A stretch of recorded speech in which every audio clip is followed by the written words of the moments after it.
I want you to do something for me right now. If it is safe to do so, take a look at the smartphone in your hand. Or, if it's in your pocket, just kind of feel it sitting there. Exactly. Usually we view that little pane of glass as just our harmless connection to the rest of the world. Right. But what if I told you that a history lesson from the future identifies that exact device as ground zero for the near collapse of global democracy? It sounds wild, but yeah, that is the premise of the highly unusual document we are unpacking on today's deep dive. It is. It's a broadcast script, actually written for the year 2050, and the target audience for this futuristic broadcast is 16-year-olds. Which is just a brilliant framing device by the author. I mean, the document is split into two distinct parts. You have Block B, which is this incredibly dense clinical diagnosis of the political and technological crises of the 2020s. The era we're in right now. Right, or present day.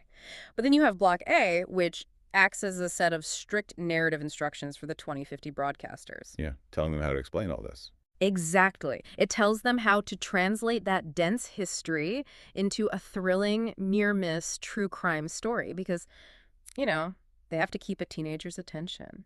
So our mission today is we are going to use those Block A instructions as our roadmap to decode the really heavy analysis in Block B. It's a fascinating read. It really is. It treats the headlines we see every single day as a kind of dark age that humanity barely survived. Yeah. And the analysis starts by diagnosing the early 2020s as a tipping point. Right. The specific word the author uses is a polycrisis. Which is a term that gets thrown around a lot in academic circles, right? But the document takes time to define it for that 2050 audience. So how do they explain it to teenagers? Well, they explain that a polycrisis isn't just a bunch of bad things happening at once. It's when multiple global systems, so economic, environmental, geopolitical, they all start failing simultaneously. Oh, wow. Yeah, and those failures interact in a way that makes the overall situation much, much worse than just the sum of its parts. The text specifically points to the collapse of multilateralism, right? Yes. Which, just in plain English, is essentially the breakdown of the idea that countries can work together using a shared rulebook. Exactly. The author references conflicts in Ukraine, Gaza, Venezuela, and Iran. Right. And they use those as evidence that the illusion of a stable, rules-based world order was just rapidly fading. It was being replaced by this global fear of creeping authoritarianism. And the author argues this international instability created a profound sense of anxiety on a local level, too, Huge anxiety. causing the very foundations of liberal democracy to sort of wobble. Yeah. The document highlights the 2021 U.S. Capitol riot and the 2023 unrest in Brazil. But, and this is key, rather than framing these as just isolated physical flukes or, standard protests, the analysis treats them as the climax of a much deeper systemic erosion. Right. And just a quick reminder for you listening, we are purely exploring the document's analysis of these events. We're not taking political sides here, just reporting the source material's perspective. Absolutely, just laying out the author's timeline. So this is where the Block A instructions offer a really useful tool to understand that erosion. The notes tell the 2050 broadcasters to explain the Capitol riot to teenagers by comparing it to a digital environment they already understand. Like a Minecraft or Discord server. Yes. The instruction actually says, tell them to imagine a server where a group of users hears a completely false rumor that the admins are about to delete their accounts. Right. So instead of logging on to ask if it's true, they panic, hack the server, and try to physically destroy the hardware. It's such a great analogy because it strips away all the complex political jargon and just exposes the raw psychological mechanism. Yeah. The document's diagnosis is that these physical events were symptoms of a complete breakdown in shared reality. Because everyone is just in their own bubble. Exactly. When a group of people is structurally insulated in a digital echo chamber, the loudest, most extreme voices end up dictating the physical action. So the people in those environments didn't just disagree with the system.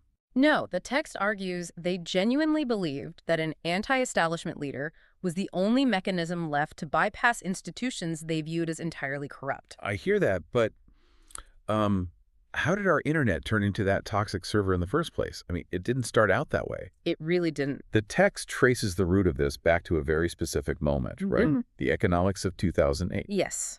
The document relies heavily on the work of economist Yanis Varoufakis and his concept of technofeudalism. Technofeudalism, okay. Yeah, the author's analysis is that following the 2008 financial crash, massive amounts of government bailout, money quantitative easing didn't actually flow into the real economy to build bridges or factories. Where are they kept? It flowed directly into Silicon Valley. Oh. And this created technological oligopolies with budgets that were literally larger than the GDP of many nations. Okay, let me pause on that term, technofeudalism. Huh. Because in a medieval feudal system, you have lords who own the land and serfs who work it, essentially tied to the soil. If these tech platforms are the feudal lords in this 2050 analysis, does that mean we, the users, are supposed to be the serfs? Are we just farming data for them? Well, according to the document, it is actually much more invasive than simply farming. How so? You aren't just passively generating data. Your behavior is being actively manipulated to produce more of the specific type of data that is most profitable. Wow. The document argues these tech giants grew so powerful they began dictating the rules of modern society. The state became bizarrely dependent on these digital lords. And the text contrasts the American model of corporate tech giants and the Chinese model of state-controlled tech, right? It is. It notes that Europe was largely left behind, basically just trying to legally regulate digital territory it didn't even own. And the text suggests this massive economic power imbalance laid the groundwork for the psychological manipulation that followed. Exactly. Once these platforms owned the digital territory, that territory became a battlefield. The document brings up Steve Bannon and the concept of the meme war. And again, just to be crystal clear, we are purely looking at the mechanics presented by the author here. Right, maintaining absolute neutrality. The author's framing is that the internet transitioned from a communication tool into a theater for psychological warfare. Just weaponized. Yeah, the void of trust left by the 2008 crisis was weaponized through massive investments in digital propaganda. And the document goes into detail about how this massive polarization played out across different platforms. It contrasts sites like Reddit, which it characterizes as hosting diverse topic-based communities, with 4chan, which the text explicitly labels as the laboratory for the alt-right. Yes, the author outlines how humor, irony, and the viral premise that, quote, the left can't meme were actively weaponized to normalize fringe rhetoric to a mainstream audience. And the document applies this exact framework to local politics as well, doesn't it? It does. It analyzes the situation in Spain around the 2017 Catalan conflict. The text argues that the localized polarization over Catalonia, combined with broader, algorithmically amplified fears regarding Syrian refugee immigration and ISIS terrorism. That's a lot all at once. It is. It created the perfect psychological breeding ground for the rise of the far-right party Vox. But the scale of that is what I really struggle to wrap my head around.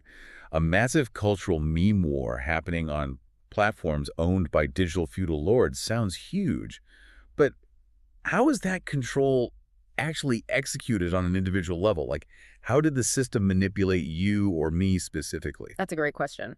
The author breaks the execution down into three main tools of control. Okay. The first one is micro-targeting. The text heavily references the Cambridge Analytica scandal as the prototype for this. Right. Micro-targeting is the practice of harvesting incredibly detailed private data to build psychological profiles of individual voters.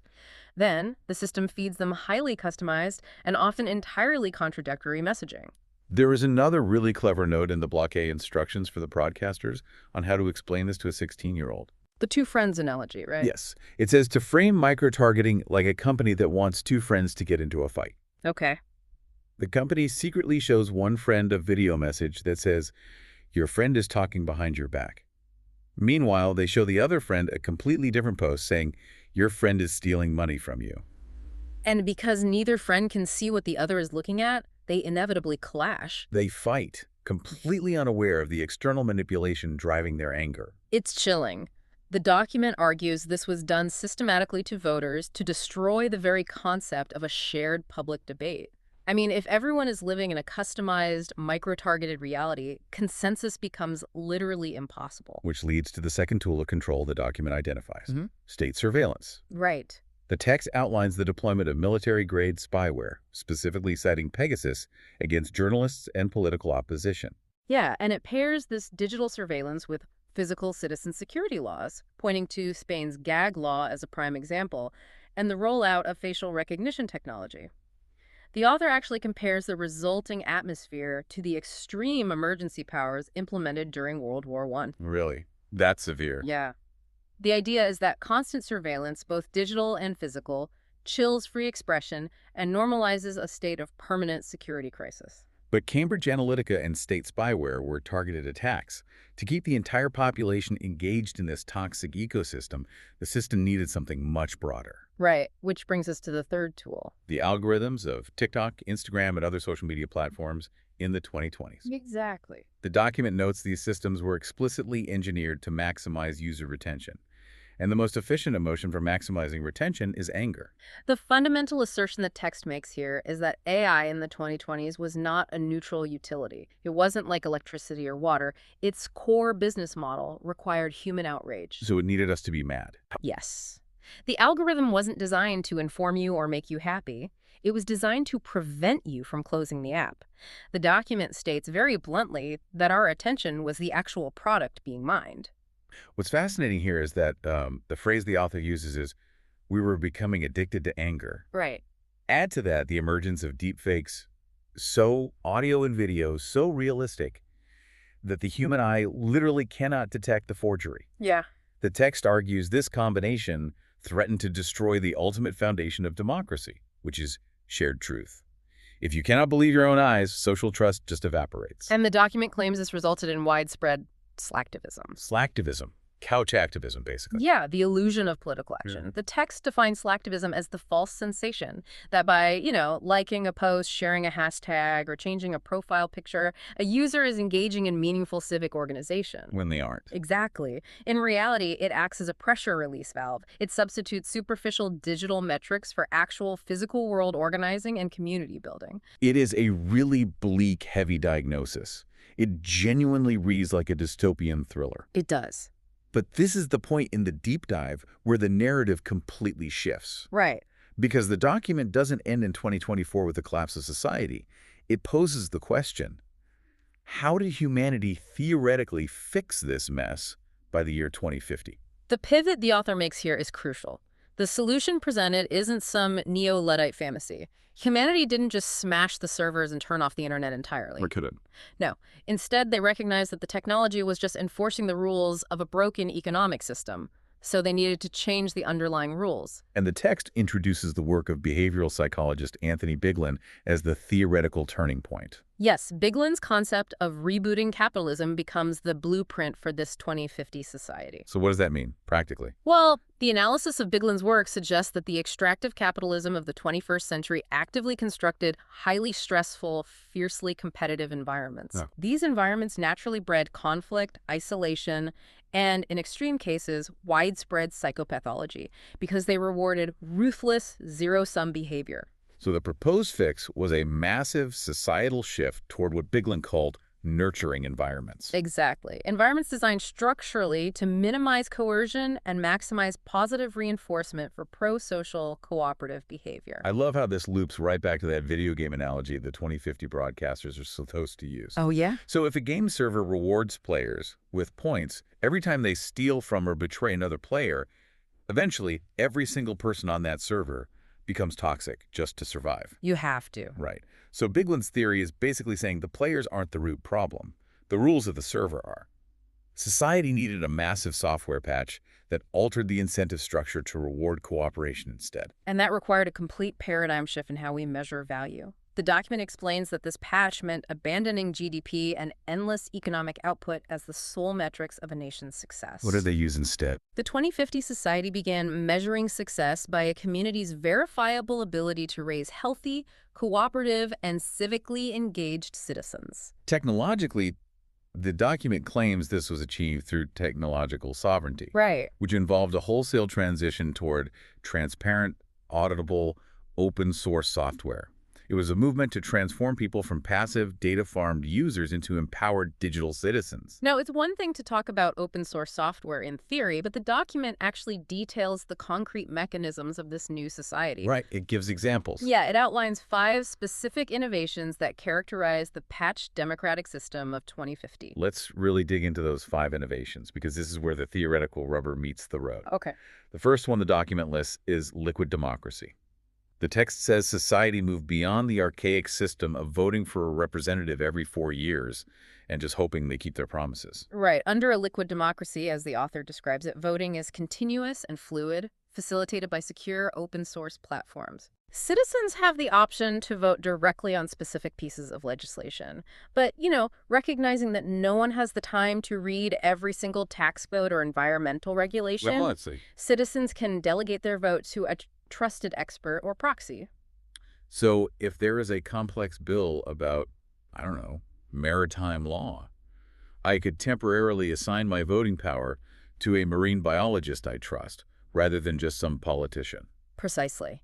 And the key mechanism is that you can withdraw or redirect that delegation at any moment if the expert betrays your trust. Well, that's smart. It creates a highly responsive, adaptable democratic structure that doesn't rely on stagnant political parties. That makes a lot of sense.